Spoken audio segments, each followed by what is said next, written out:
Deals with the devil always end up bad, no matter how hard you try to set up a fair bargain.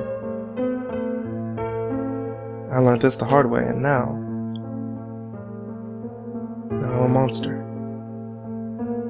Everything I love so dearly has slipped through my hands. Nothing is how it was supposed to be.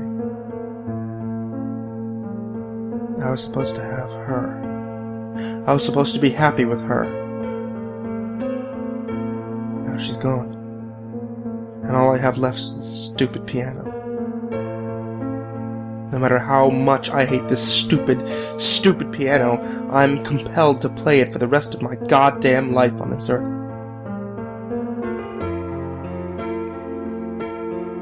I was a well-off man. I had some money, a nice house, a nice car. I also had charm. The number of women that I had seduced into my bed. I could have any woman in the world, but I had my sights set on her, Alice. She was a beautiful woman. Her rich brown locks flowed down in curls, and those amber eyes. I couldn't describe her beauty in mere words. I was not her type of man. I swung from girl to girl while she preferred to stay in a steady relationship.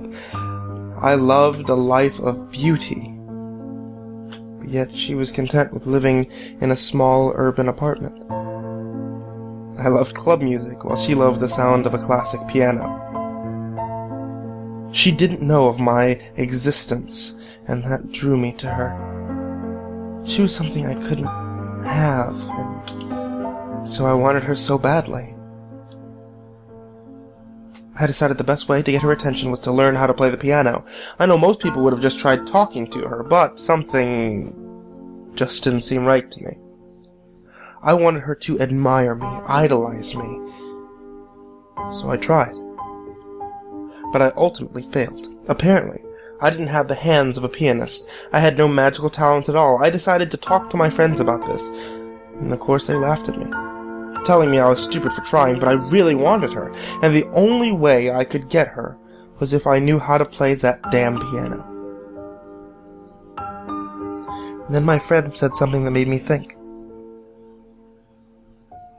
Don't you know, all these people with talent sell their souls to the devil? I know he was joking, but what if? What if there's a chance that I could sell my soul for musical talent? She'd have to like me now, right? I started to do as much research as possible on summoning the great demon lord himself. Of course, there were loons telling me not to. Bad things would happen, yada yada. I decided to hold the ritual at midnight.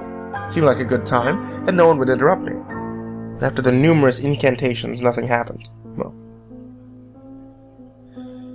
Well, nothing seemed to appear at first glance. There was something there. It wasn't visible, but I could tell it was there. So I asked to make a deal with it. It snickered and laughed, but agreed. I would have musical talent, and it would have my soul in exchange. All I had to do was sign the contract. Simple enough, but that thing was huge, kind of like the terms and conditions. I simply didn't read it. It was signed at the bottom. I'd soon learned that I should have read it. Damn, I was stupid. As the demon promised, I was amazing. I had so much talent, I could read and write music, and it sounded beautiful. I kindly asked the local theater for it to open the doors and allow for me to play my beautiful yet chilling song, and surprisingly, they agreed.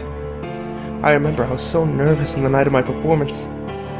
Would she even be there? I couldn't see her in the crowd. Of course she wouldn't be here, I was an amateur.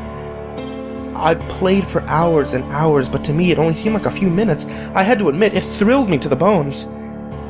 As I finished, I simply stood up and bowed to the audience. But there was silence. Cold silence. Was what I played not good enough? A sudden clap brought me back to reality. I looked up and I saw her. She was the one clapping, and soon others started to join her. We had a little after-party, and she came up and began to talk to me, telling how much she admired and enjoyed my performance. After that night, we kept in touch and talked almost every day, but as we kept talking, her voice, I could hear her getting weaker and weaker by the days. Then stories kept coming up that people started dropping like flies, people that went to watch me play. This kept happening. I couldn't do anything about it. I hoped desperately that what was happening to Alice wasn't my fault, that it wasn't what happened to the others, but alas, the poor girl died in her sleep. The doctors didn't find anything wrong with her, and they're not sure about the cause. They simply said that she just fell asleep and didn't wake up.